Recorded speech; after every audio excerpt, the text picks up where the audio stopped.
Make sure you're careful what you say. All right. So let's talk about the nitrogen cycle. We're going to start out with our nitrogen cycle by drawing land going from here almost all the way across, then dropping down right as we get to the end. You know, I'm going to give myself a little bit more room. If you want to do the same, I just need a little more ocean.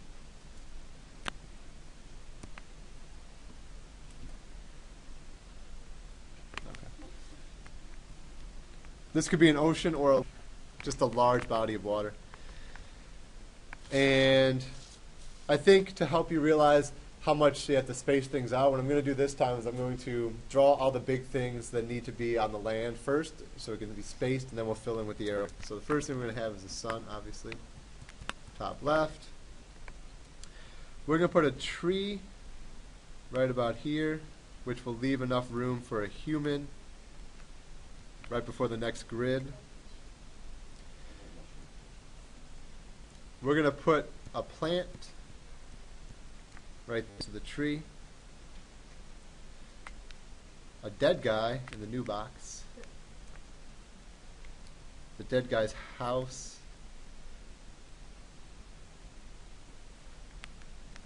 a car that he has no more use for.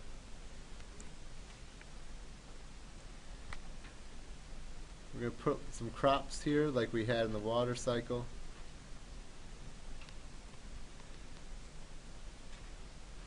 And then we're going to leave a little bit of room to put a lawn.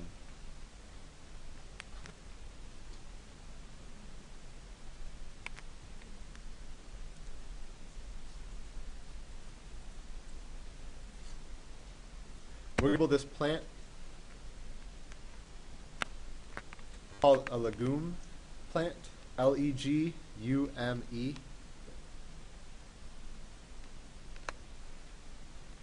Does anyone know what type of plants are legumes? Yeah, they're beans, peas, peanuts. Anything that's in a pod is a legume plant.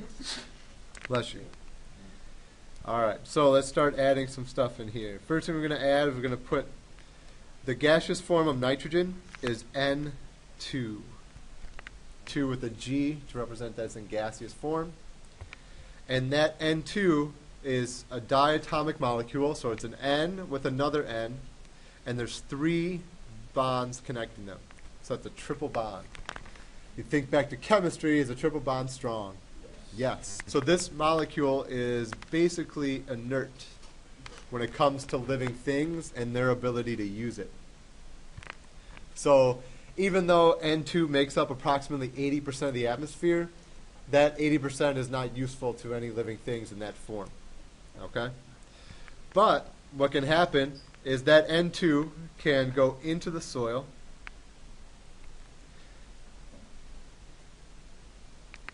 and free living nitrogen fixing bacteria can do work on that N2.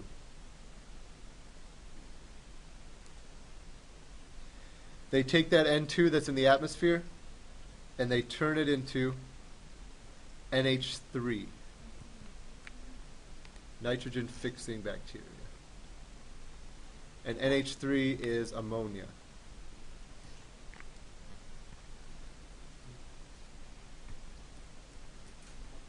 We're going to draw some roots on my legume plant. And the reason why the roots are important on legume is because they have these little bumps on them that I'm going to draw circles to represent that are called nodules. These nodules also have nitrogen fixing bacteria in them. So what I'm writing here is nodules with bacteria.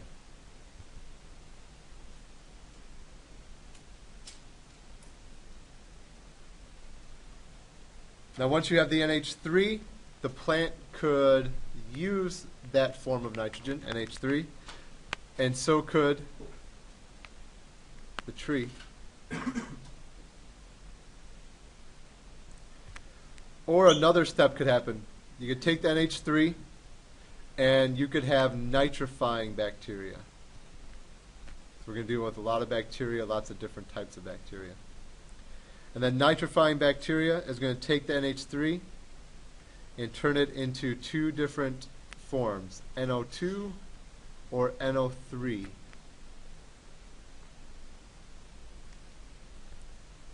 NO2 could be nitrite, and NO3 is nitrate.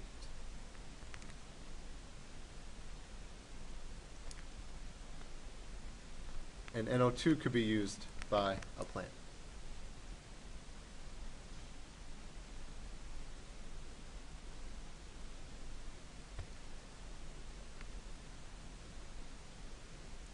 You can take, lastly, with the bacteria, almost lastly, you can take this nitrate and turn it back into the N2. So it can go to the atmosphere. And the organism that can do that is called denitrifying bacteria.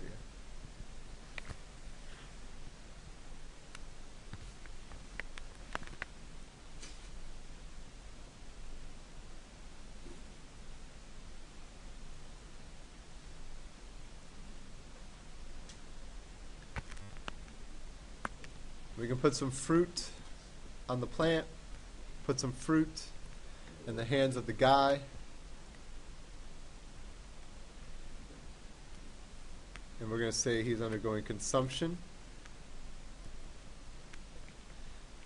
But then he dies from the fruit. He needs to stop eating the fruit from these trees.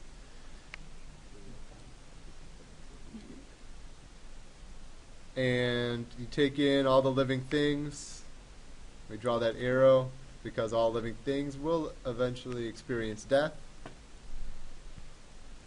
which will then be taken care of by the decomposers.